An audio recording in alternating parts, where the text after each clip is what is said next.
Baik, Assalamualaikum warahmatullahi wabarakatuh. Selamat pagi, selamat siang, dan selamat sore bagi rekan-rekan mahasiswa Angkatan 61 yang saya banggakan.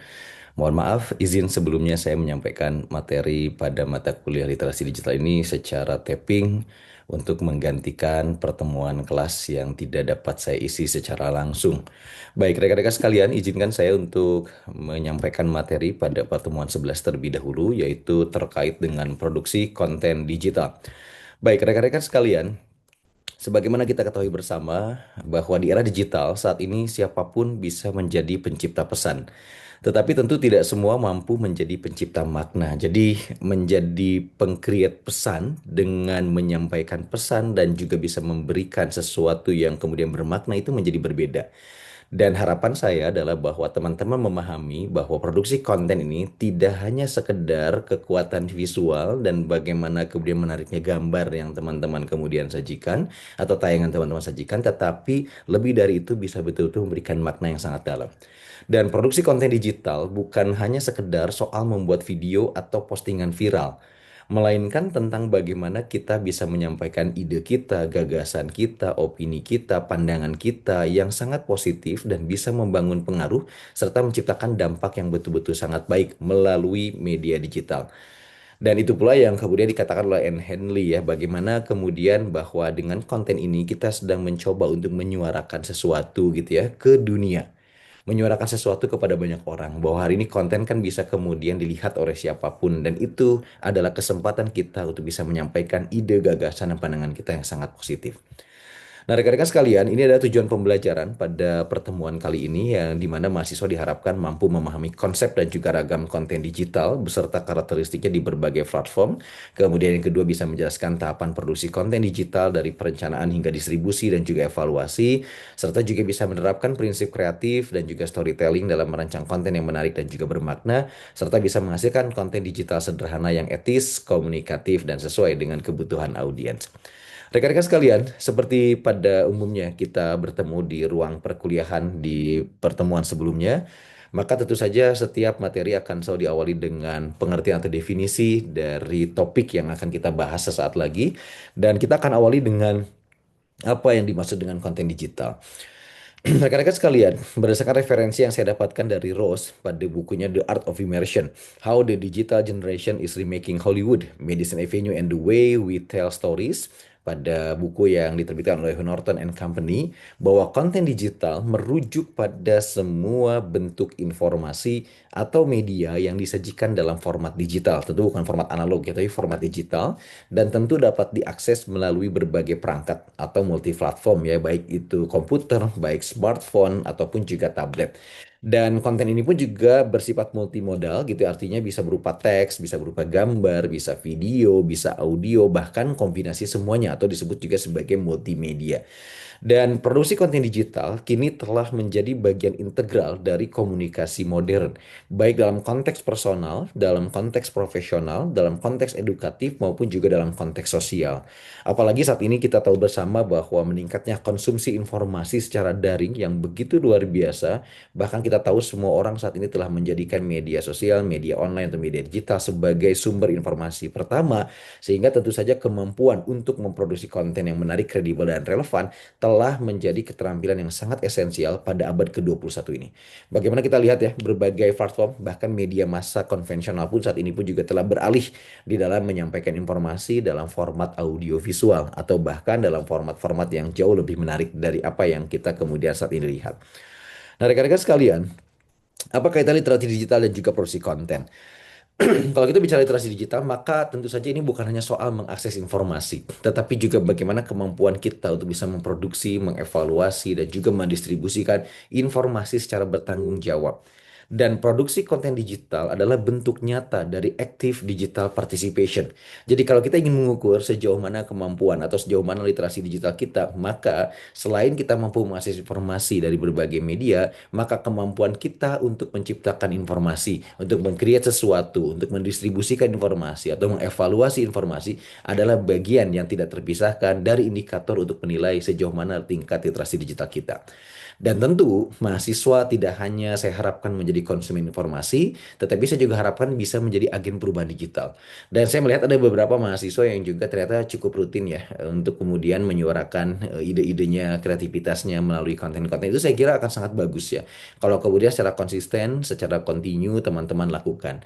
Karena dengan kemampuan produksi konten yang baik, saya sangat yakin bahwa mahasiswa tidak hanya bisa mengadvokasi sebuah isu sosial, tetapi juga bisa membangun personal branding yang sangat bagus. Ingat teman-teman sekalian, karir ke depan akan sangat ditentukan oleh seberapa banyak kita kemudian terlibat di ruang digital juga. Selain tentu kemampuan kita di ruang fisik yang nyata berdampak bagi masyarakat. Karena personal branding digital hari ini pun juga menjadi salah satu hal yang kemudian di tracking atau di tracing oleh para interviewer untuk melihat sejauh mana kecakapan kita untuk menghadapi dunia yang sekarang semakin terdigitalisasi. Dan tentu saja kami harapkan rekan-rekan pun juga bisa berkontribusi dalam ekosistem komunikasi publik. Baik rekan-rekan sekalian, ini adalah beberapa jenis-jenis konten digital. Yang pertama tentu kita bicara soal teks ya, karena pada dasarnya di awal banyak sekali konten-konten yang kita baca, kita saksikan, kita simak itu berupa berupa teks. Dan ini merupakan bentuk konten yang paling dasar dan juga paling fleksibel. Dan ini bisa kita lihat bisa berupa artikel blog, bisa juga caption Instagram, bisa juga sebuah utas atau thread di Twitter atau di X gitu ya, atau di thread gitu ya, dan juga ada deskripsi YouTube. Dan konten teks yang baik pun juga memerlukan kemampuan menulis, tentu kemampuan berpikir logis dan juga penggunaan struktur yang menarik. Dan teman-teman di sini membutuhkan kemampuan sebagai seorang copywriter, yaitu juga mempelajari tentang copywriting ini seperti apa sih gitu ya. Karena tidak bisa tidak bahwa sebuah gambar apapun, sebuah informasi apapun, kalau tidak kita kemudian narasikan dengan sangat baik, dengan sangat menarik, juga kadang-kadang juga tidak mampu menggugah orang untuk kemudian membacanya.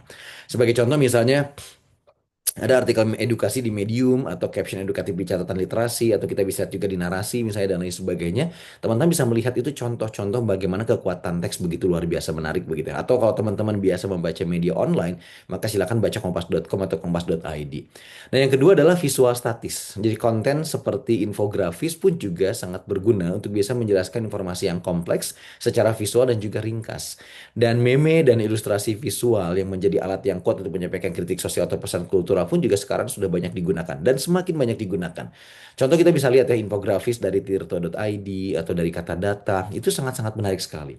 Dan itu menjadi salah satu hal yang menurut saya saat ini ke depan pun juga akan terus menjadi sesuatu yang dibutuhkan oleh konsumen, oleh halayak, oleh publik gitu ya, oleh masyarakat secara luas karena mereka saat ini juga sedang mengalami satu penurunan tingkat keterbacaan ataupun tingkat membaca. Sehingga dengan infografis diharapkan memang ada visual yang lebih menarik gitu ya, dari teks yang seharusnya sedemikian panjang sekarang sudah bisa kita ringkas dalam bentuk infografis dan tetap runut gitu ya dan juga tetap logik untuk kemudian dibaca. Yang ketiga adalah audio. Bagaimana podcast pun juga saat ini menjadi bentuk konten yang sangat populer ya karena dapat dikonsumsi di sambil kita juga atau di sinambi kita juga melakukan aktivitas yang lain dan format ini cocok untuk diskusi yang mendalam bahkan cerita personal gitu ya atau sesuatu di balik hal yang mungkin selama ini tidak terlihat gitu ya atau juga wawancara secara umum. Contoh misalnya podcast dari Tempo ya, Bocor Alus ya atau Magna Talks, kemudian Sudut Pandang ataupun juga Deddy Corbuzier atau Deddy Sumargo dan lain sebagainya. Saya kira podcast-podcast mereka itu pun juga saya kira memiliki juga dampak yang sangat baik gitu ya, terlepas dari pro kontra bisa di dalamnya.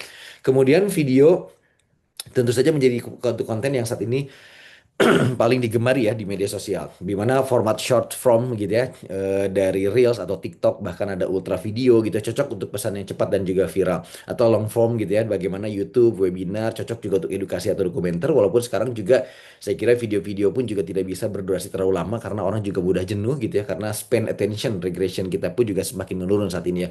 Bahkan setiap 8 detik saya pernah sampaikan mungkin di kelas ini juga bahwa setiap 8 detik orang saat ini teralihkan konsentrasinya mudah buyar gitu ya, atau fokusnya pun juga mudah terganggu atau teralihkan. Sehingga saya kira juga saat ini bagaimana kalau kita ingin membuat konten yang durasi panjang pun juga perlu dipertimbangkan. Nah, sebagai data pendukung gitu bahwa 80% traffic internet global digunakan untuk streaming video. Ini berdasarkan data Cisco ya tahun 2022. Mungkin tahun ini ada lagi data terbaru gitu seperti apa tapi paling tidak menunjukkan kepada kita bahwa ternyata traffic internet menunjukkan bahwa ternyata orang lebih banyak kemudian mengakses video. Dan juga ada konten lainnya itu interaktif. Ini mendorong partisipasi langsung dari audiens dan konten interaktif pun juga memperpanjang durasi keterlibatan pengguna dan juga membuat mereka merasa lebih terlibat. Contohnya misalnya karusel edukatif di Instagram, polling di Instagram Stories atau mini games edukasi di website itu adalah contoh-contoh bagaimana konten-konten interaktif yang bisa teman-teman kemudian buat.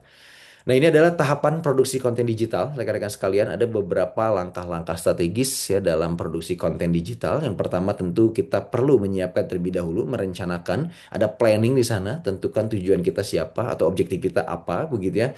Atau kemudian kita ingin mencapai apa begitu sehingga nanti bisa dengan tegas, bisa dengan jelas bahwa kita nanti akan menyiapkan konten yang betul-betul sangat powerful, insightful, memiliki dampak yang juga sangat baik dan juga terutama sesuai dengan audiens sasaran kita. Dan juga kira-kira platformnya nanti apa? Tentu menyesuaikan ya dengan kebutuhan dari generasi yang sedang kita kemudian sasar. Kalau baby boomers teman-teman pasti tahu dengan Facebook misalnya, generasi X juga demikian, tapi milenial, kemudian juga Gen Z, Alpha, Beta dan sebagainya barangkali juga mungkin platform yang digunakan harus platform yang memang kekinian dan juga memang sering banyak digunakan oleh mereka. Kemudian setelah itu nanti masuk ke praproduksi, perlu riset dulu, tidak sembarang juga kita membuat konten, perlu riset yang mendalam, perlu observasi juga yang sangat bagus, dan setelah itu nanti kita tuliskan dalam bentuk naskah atau storyboard, setelah itu nanti pengumpulan bahan-bahan yang memang diperlukan. Lalu kemudian setelah itu nanti masuklah kita pada proses produksi, proses pembuatan konten, mereka menulis, mendesain gitu ya. Setelah itu nanti masuk ke pasca produksi gitu ya, ada post production di sini, bisa kita editing, pemberian efek, subtitle, kompresi file dan lain sebagainya. Setelah itu nanti kita masuk ke distribusi dan juga publikasi, kita buat penjadwalan, pemilihan waktu terbaik kapan sih harus kita postingkan ini atau kapan sih harus kita bagikan ini, maka juga itu penting juga untuk kita kemudian bisa lakukan semacam pengkajian terlebih dahulu agar kemudian waktu pada saat kita kemudian merilis video kita atau konten kita itu betul-betul menjadi waktu yang sangat terbaik. Dan juga manfaatkan algoritma medsos, pastikan bahwa orang akan terhubung, bahkan orang-orang yang mungkin selama ini belum mengikuti kita pun juga bisa terhubung dengan sangat mudah terhadap konten-konten digital kita. Nah, setelah itu nanti lakukan evaluasi, revisi ya, penting bagi kita untuk selalu menganalisis performa kita, engagementnya dilihat, reach-nya dilihat, impression-nya dilihat, dan lain sebagainya. Kemudian umpan balik, pastikan bahwa kita selalu juga menerima umpan balik dan juga menjadikan umpan balik tersebut sebagai salah satu cara kita untuk terus memperbaharui dan membuat konten kita lebih menarik di kemudian hari. Dan ini adalah beberapa alat dan juga platform produksi konten digital, tools yang populer untuk membuat konten digital antara lain saya yakin teman-teman sudah terbiasa desain grafisnya bisa menggunakan Canva ya, desainnya cepat, mudah juga untuk pemula, ada Figma bahkan ini bisa membuat juga semacam tampilan user interface website pun juga kadang-kadang orang bisa menggunakan Figma karena desain kolaboratif ini pun juga memberikan ruang yang begitu menarik ya, saya kira kemudahan bagi kita kalau ingin membuat dummy-dummy ataupun juga desain-desain yang lebih rumit begitu ya. Kemudian juga Adobe Express, ini alternatif ringan dari Adobe ya yang dikeluarkan baru-baru ini dan juga ada video editing dari CapCut ya. Saya kira ini editing mobile friendly untuk TikTok terutama untuk Reels gitu ya. Ini sangat mudah sekali di handphone pun juga bisa digunakan. Adobe Premiere Pro ini untuk editing profesional ya. Kemudian juga ada VN Editor, InShot untuk editing sederhana juga di ponsel. Sementara untuk audio dan podcast kita juga bisa gunakan Audacity gitu ya, editing audio gratis dan ringan. Ada Anchor juga ya, ini dari Spotify. Ini pernah saya gunakan juga pada saat pandemi COVID-19 yang lalu. Saya menggunakan Anchor untuk memberikan perkuliahan gitu ya kepada para mahasiswa dengan direkam di Anchor kemudian dimasukkan ke Spotify gitu ya. Kemudian atau didistribusikan ke Spotify dan ditayangkan di Spotify. Kemudian juga untuk distribusi analisis ada Hotsuite atau Buffer. Ini untuk penjadwalan posting dan monitoring media sosial. Kemudian ada Meta Creator Studio untuk statistik Facebook dan Instagram. Kemudian juga ada TikTok Analytics dan juga YouTube Studio ini untuk data performa konten video kita. Dan selain tentu saja kita harus memahami bagaimana produksi konten yang baik, tetapi juga penting bagi kita untuk selalu menjaga praktik etis dan juga aman gitu ya dalam produksi konten digital. Nah, oleh karena itu maka penting bagi kita untuk selalu menghormati hak cipta dan lisensi orang ya, gunakan gambar, musik dan video yang legal, yang bebas lisensi atau dengan izin, hindari misinformasi atau manipulasi, verifikasi sumber dulu nih sebelum membagikan konten teman-teman sekalian. Dan jaga privasi dan izin, dapatkan persetujuan untuk menggunakan wajah orang, suara orang atau data pribadi orang lain dan saring konten-konten yang positif. Pertimbangkan terlebih dahulu apakah dampak konten kita terhadap kelompok-kelompok yang rentan atau minim literasi atau orang-orang awam ini akan berdampak buruk atau tidak begitu. Jadi sehingga nanti konten kita tidak kemudian berkontribusi pada memburuknya ruang digital yang kita kemudian isi. Dan juga yang kelima adalah berperilaku profesional di ruang digital. Selalu gunakan bahasa-bahasa yang baik, bahasa yang sopan. Hindari ujaran kebencian, hindari hoax dan juga hindari plagiarisme. Dan tentu saja setelah praktik etik bisa kita jalankan, praktik etik bisa kita jaga, maka tentu kreativitas dan storytelling dalam produksi konten bisa betul-betul teman-teman suarakan dengan sangat baik. Bisa teman-teman lakukan dengan sangat baik. Dan tentu saat ini orang lebih mudah tergugah lewat storytelling-storytelling yang sangat menarik, yang sangat melibatkan emosi dan juga karakter dan juga alur cerita. Dan di era konten yang saat ini melimpah, yang paling dikenang itu adalah yang paling menyentuh atau otentik. Dan ada 4 hal ya yang menjadi elemen kunci storytelling yang efektif. Yang pertama adalah karakter atau who, siapa tokoh utama yang bisa mewakili audiens gitu ya. Gunakan misalnya pendekatan sebagai tokoh ketiga dan sebagainya. Atau konfliknya apa, what gitu ya. Masalah atau tantangan apa yang sekarang dihadapi. Alurnya, how, bagaimana cerita akan berkembang dan diselesaikan. Serta yang keempat adalah pesannya, why, apa pesan inti atau ajakan yang ingin disampaikan. Contoh sederhana misalnya konten edukasi seorang pelajar SMA yang bingung dengan hoax yang viral di grup WA keluarganya. Akhirnya ia belajar cara cek fakta dan mengajar orang tuanya. Kan ini perspektifnya kan atau bagaimana kita memposisikan karakternya sebagai seorang pelajar SMA bukan diri kita gitu. Tapi nah jadi kita bisa membangun cerita-cerita sesuai dengan kreativitas kita. Yang terpenting bahwa ini bisa menggugah, melibatkan emosi, berkarakter dan juga memiliki alur cerita yang juga sangat jelas, logik dan juga terutama relevan dengan kondisi nyata kita saat ini. Dan ini ada beberapa platform dan juga strategi distribusi konten. Tentu pilih platform yang sesuai ya dengan audiens. Untuk Instagram dan juga TikTok tentu ini untuk audiens muda, konten visual dan juga cepat. Untuk YouTube konten panjang, storytelling, tutorial. Untuk Facebook dan Facebook untuk komunitas, untuk para orang tua, penyebaran grup. Sementara untuk LinkedIn lebih profesional, lebih edukatif dan juga untuk peningkatan karir kita. Dan kapan sih waktu unggah yang tepat? Misalnya sesuaikan dengan jam aktif audiens, tentu saja masing-masing tentu akan berbeda. Bisa saja di pagi hari, bisa sore dan malam hari untuk pelajar atau mahasiswa. Dan tentu gunakan juga caption dan juga hashtag yang efektif. Sesuaikan juga tetap dengan jam aktifnya audiens juga gitu ya. Dan juga pastikan, mohon maaf saya keliru, untuk caption dan hashtag efektif, semestinya tentu dipastikan bahwa caption dan juga hashtag tersebut akan selalu menghubungkan audiens gitu ya di luar dari followers kita, termasuk followers kita atau orang yang mengikuti kita atau yang menjadi circle kita untuk selalu tetap terhubung dengan kita. Pastikan hashtagnya selalu berkaitan dengan konten-konten yang kita buat. Dan juga interaksi dan konsistensi penting, selalu balas komentar, ajak diskusi, dan jadwalkan unggahan secara rutin. Konsisten ya setiap hari atau misalnya 3 hari sekali atau misalnya paling lambat 1 minggu sekali itu saya kira udah sangat bagus rekan-rekan sekalian. Dan juga setelah itu kita harus bisa mengukur dampak konten digital, engagementnya, mengukur seberapa besar interaksi audiens terhadap konten kita, like-nya gimana, komennya seperti apa, share-nya, kemudian apakah di-save juga postingan kita, kemudian juga itu juga bisa melihat bagaimana menunjukkan ketertarikan juga relevansi konten terhadap audiens. Dan juga reach and impression, reach ini jumlah akun unik yang melihat konten kita. Coba dihitung, coba dilihat, impression juga berapa kali konten muncul, dilihat berkali-kali oleh pengguna yang sama, berarti kan menarik gitu ya ketika dilihat berkali-kali oleh pengguna yang sama. Dan juga soal conversion dan juga CTA gitu ya, atau call to action. Dari konversinya ada tindakan nyata, jadi nanti klik link, isi formulir, DM berlangganan, atau CTA ini adalah ajakan spesifik konten seperti misalnya swipe untuk tahu lebih lanjut, atau klik link di bio misalnya, atau ayo bergabung segera, join now, dan lain sebagainya. Dan juga tentu ada beberapa tool analytics yang juga saya yakin akan sangat membantu teman-teman seperti Meta Insight, ya, TikTok Analytics, YouTube Studio, dan juga Google Analytics untuk website. Nah, kesimpulannya, produksi konten digital bukan hanya soal membuat materi yang menarik secara visual, tetapi juga menyampaikan pesan yang relevan, etis, dan juga berdampak melalui strategi yang tepat. Dan mahasiswa tentu perlu memahami tahapan produksi, mengasah kreativitas dan storytelling, memilih platform distribusi secara cerdas, serta mampu membaca data untuk evaluasi. Nah, di atas segalanya, literasi digital adalah kampus moral, agar setiap konten tidak hanya viral, tetapi juga mencerdaskan, menginspirasi, dan membangun ruang digital yang sehat. Demikian materi yang bisa saya sampaikan, dan sekali lagi sebagai penutup, di era digital, semua orang bisa jadi pembuat konten, tapi hanya yang sadar makna dan etika yang akan jadi agen perubahan. Jadi, jangan sekedar viral, buatlah konten yang bernilai. Wabillahi taufiq hidayah. Wassalamualaikum warahmatullahi wabarakatuh. Terima kasih.